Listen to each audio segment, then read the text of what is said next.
네, 이슈 진단 이어가겠습니다. 박주근 리더스 인덱스 대표 나와 계십니다. 어서 오십시오. 네, 안녕하세요. 네, 대표님. 요즘 그 라인야후 사태, 정치권에서도 굉장히 핫한 이슈입니다. 일본 정부가 네이버에 라인야후 지분을 넘기라는 식의 압박을 해서 논란이 됐고 네이버 주주분들께서는 또 깜짝 놀라셨을 텐데 일단 라인야후 어떤 기업인지부터 설명해 주실까요? 라인은 그 네이버가 2011년도에 그 일본 자회사인 NHN 재팬을 통해서 이 스마트폰 선보인 서비스거든요. 네, 기억해 보시면 그때가 우리나라 카카오톡이 들어왔어요. 그렇습니다. 그러니까 카카오톡이 우리나라를 점령하니까 네이버 긴장을 했죠. 그래서 네이버 이해진 의장이 일본으로 간 겁니다. 그래서 만든 게 사실 라인이에요. 그러니까 일본의 카카오톡이라고 보시면 되고요. 이게 갑자기 유명해진 게 지금은 가장 많이 갈 때가 한 4억 명까지 갔거든요. 지금 한 2억 명까지 줄었는데 그때 갔던 이유가 2016년도에 구마모토 지진이 일어났을 때 이 구조 요청을 라인으로 한 거예요. 그러면서 급성장을 하게 됩니다. 그러면서 동남아까지 퍼지게 되고 그리고 나서 2012년도에 이제 네이버가 소프트뱅크하고 5대5의 지분으로 A홀딩스라는 걸 만듭니다. 그리고 이 A홀딩스가 라인야후를 지배하는 지배 구조를 완성시킨 다음에 이제 이 현재 라인야후가 지배 구조가 유지되고 있고 이번 사건은 발단은 작년 11월 달이죠. 11월 달에 일본 정부에서 한 52만 건의 개인 정보가 중국으로 유출된 것 같다라고 해서 올 3월 달에 행정 지도를 나오게 됩니다. 보통은 미국의 뭐 우리가 알고 있는 페이스북이나 이런 유출 사건이 발생하면 일반적으로는 그 개인정보보호법에 따라서 과태료 정도 조치를 하는 게 일반적인데 일본에서도 이번 라인 사태의 경우 좀 특이하게 행정지도를 와서 행정지도 왕까지 특이한 건데 거기에다가 자본관계를 재검토하라. 요 말이 그냥 핵심이죠. 이렇게 말이 나오면서 이게 좀 문제가 됐고 4월 달에 라인야후가 일본 정부에 보고서를 제출을 합니다.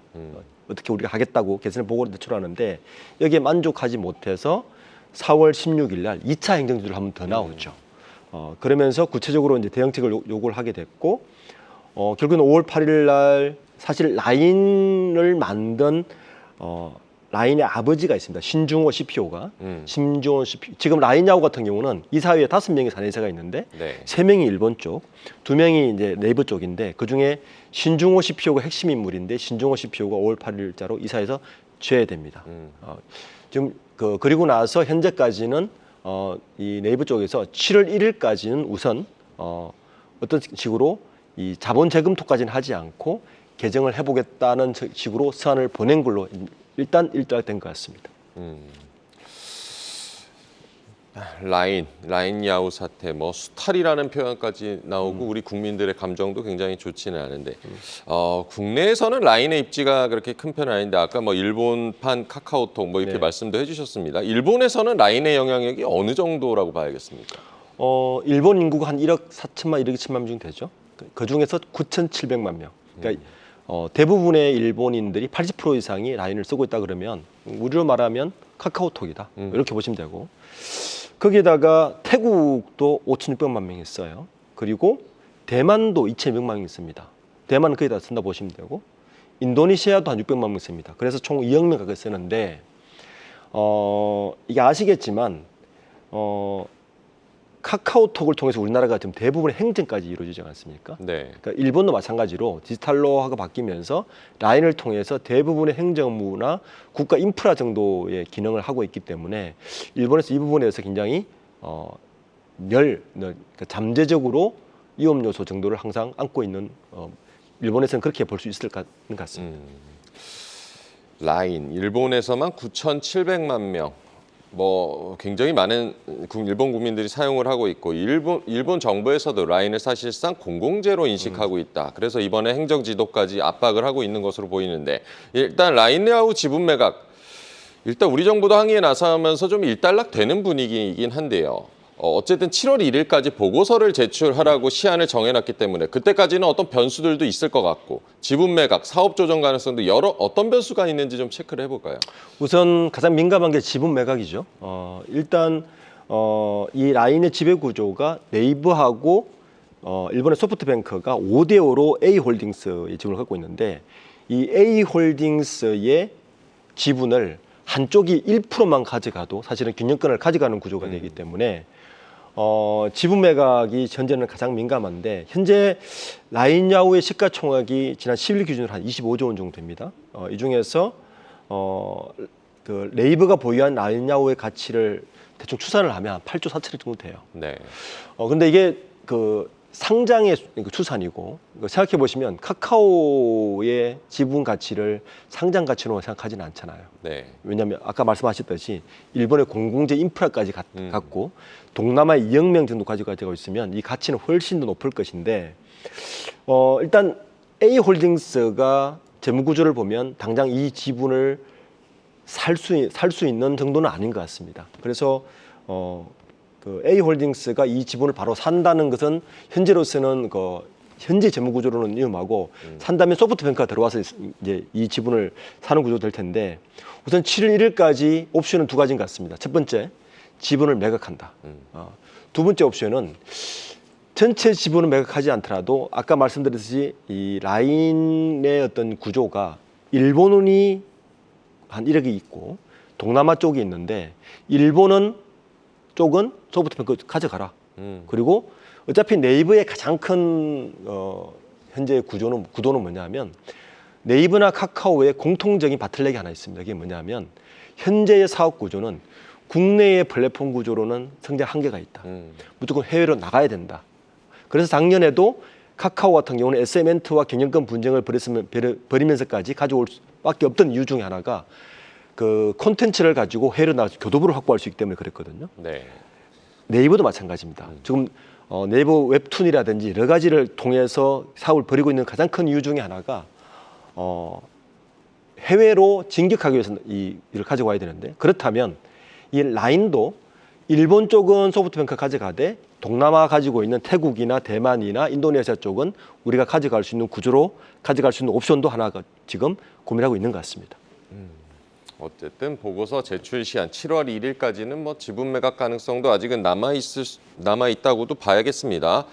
라인을 떼어놓고 네이버만 보자면은 뭐 플랫폼법이다 뭐다 해서 이제 부진을 겪다가 최근에는 조금씩 회복하는 분위기였습니다. 네. 네이버 1분기 영업이익 컨센서스도 뛰어넘어서 4천억 원대 기록했는데 어떻게 봐야 되겠습니까?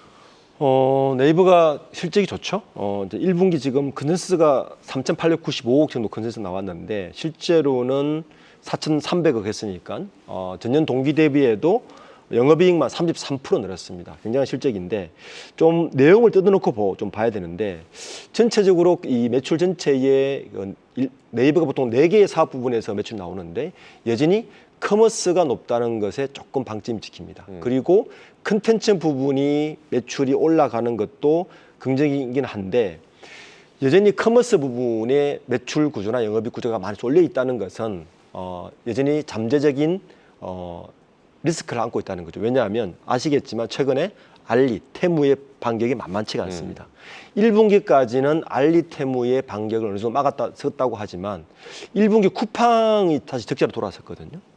그러니까 네이버나 카카오가 커머스 매출이나 영업이익 비중이 지금처럼 높다면 하반기에 가서는 알리테무의 반격을 계속 막아낼 수 있을 것인가에 대한 잠재적 위험 요소가 있습니다.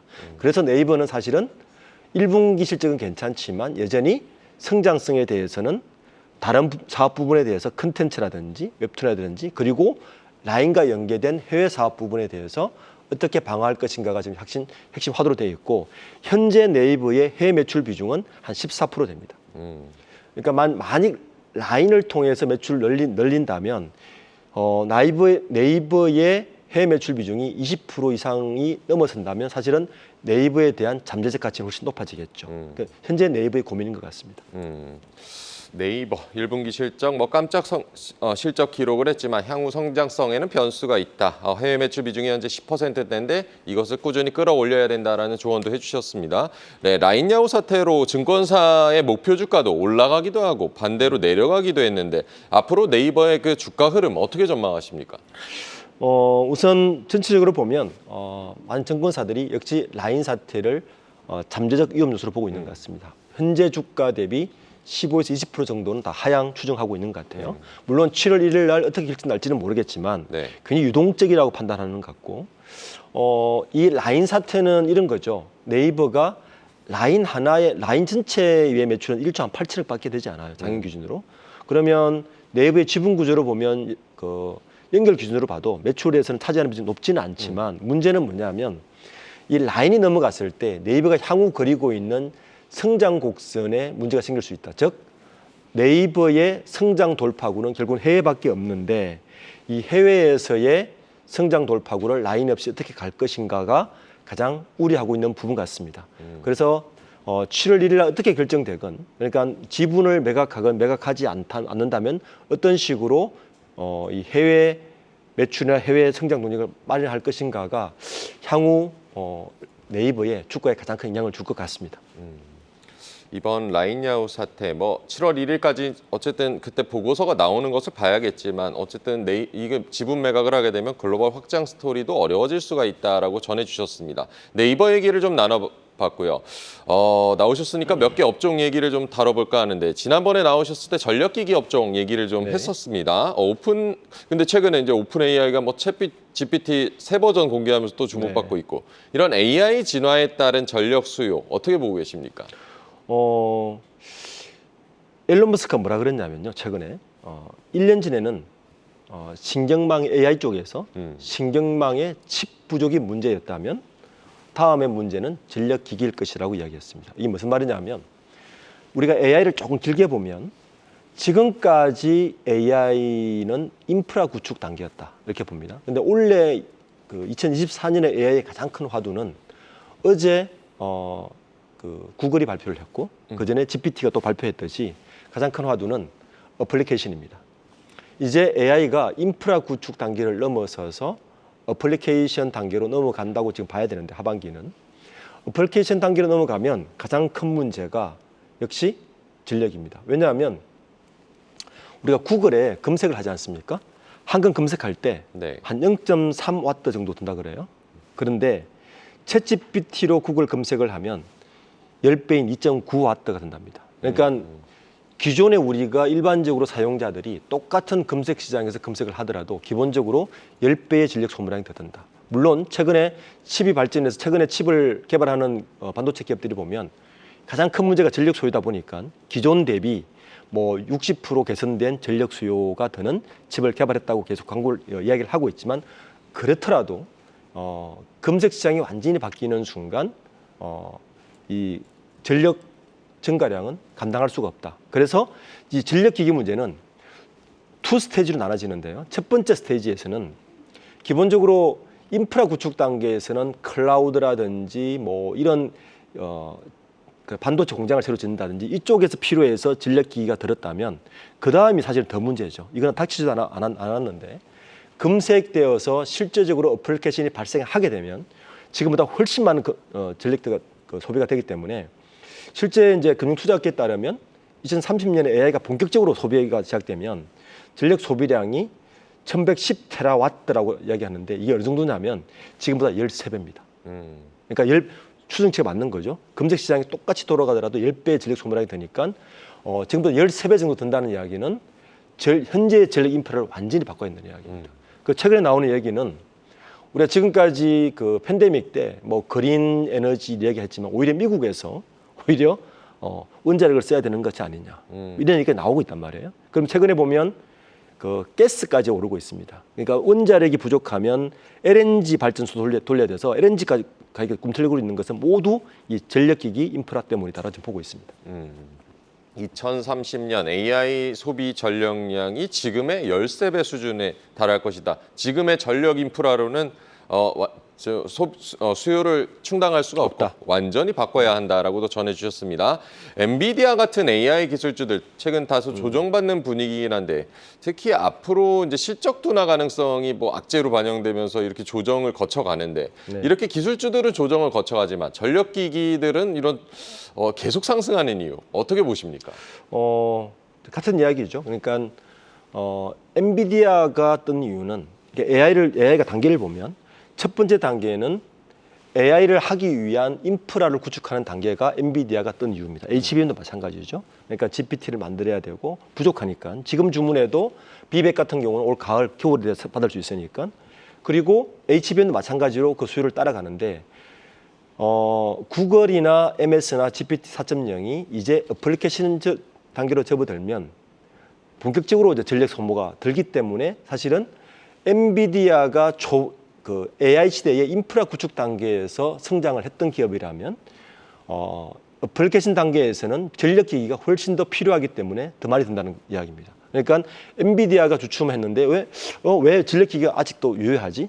그러니까 전력 기기는 첫 번째 스테이지나 두 번째 스테이지에 계속 필요하다. 기하급수적으로 필요할 거다. 거기에다가 미국이 보통 30년 주기로 이 전력기기 교체 시기가 있는데 그거 같이 맞물려요. 그러다 보니까 전력기기뿐만 아니라 구리, 최근에는 구리가 부족하니 알루미늄까지 동반해서 상승하고 있는 분위기라서 제가 볼 때는 이 전력기기 인프라는 단순히 전력기기 업체만 보는 것이 아니라 현재 에너지 기업, 그다음에 LNG 가스 기업, 인프라 모든 것을 가치를 보면 조금 더 크게 보면 관련된 산업에서 굉장히 성장성이 높다는 것을 알 수 있을 것 같습니다. 최근에 이 뭐 전력기기 설비의 호황에는 신규 수요뿐만 아니라 이런 노후 인프라 교체 수요까지도 언급을 해주셨는데 최근 뭐 구리값 상승도 배경으로 뭐 꼽히던데 이건 어떻게 보십니까? 같은 얘기죠. 그러니까 이 전력기기만 교체하는 것이 아니라 사실은 그 전력에 들어가는 그 전선을 그 전기를 이동하는 이 이동 자체도 인프라를 다 바꿔야 되는 거예요.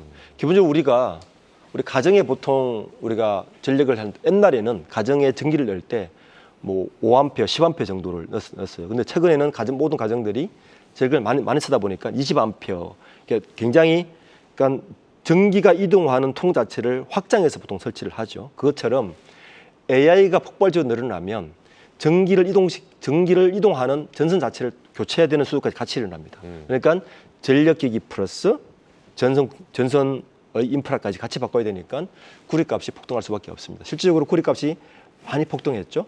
그래서 아마 이 사태는 한동안 올해까지는 굉장히 화두로 계속 갈 것 같습니다. 앞으로도 계속 지켜봐야겠습니다. 이런 성장세 실적으로도 확인이 되고 있는데 HD 현대일렉트릭 그리고 LS 일렉트릭의 경우 1조 매출 기대도 커지고 있는데 어떻게 보십니까?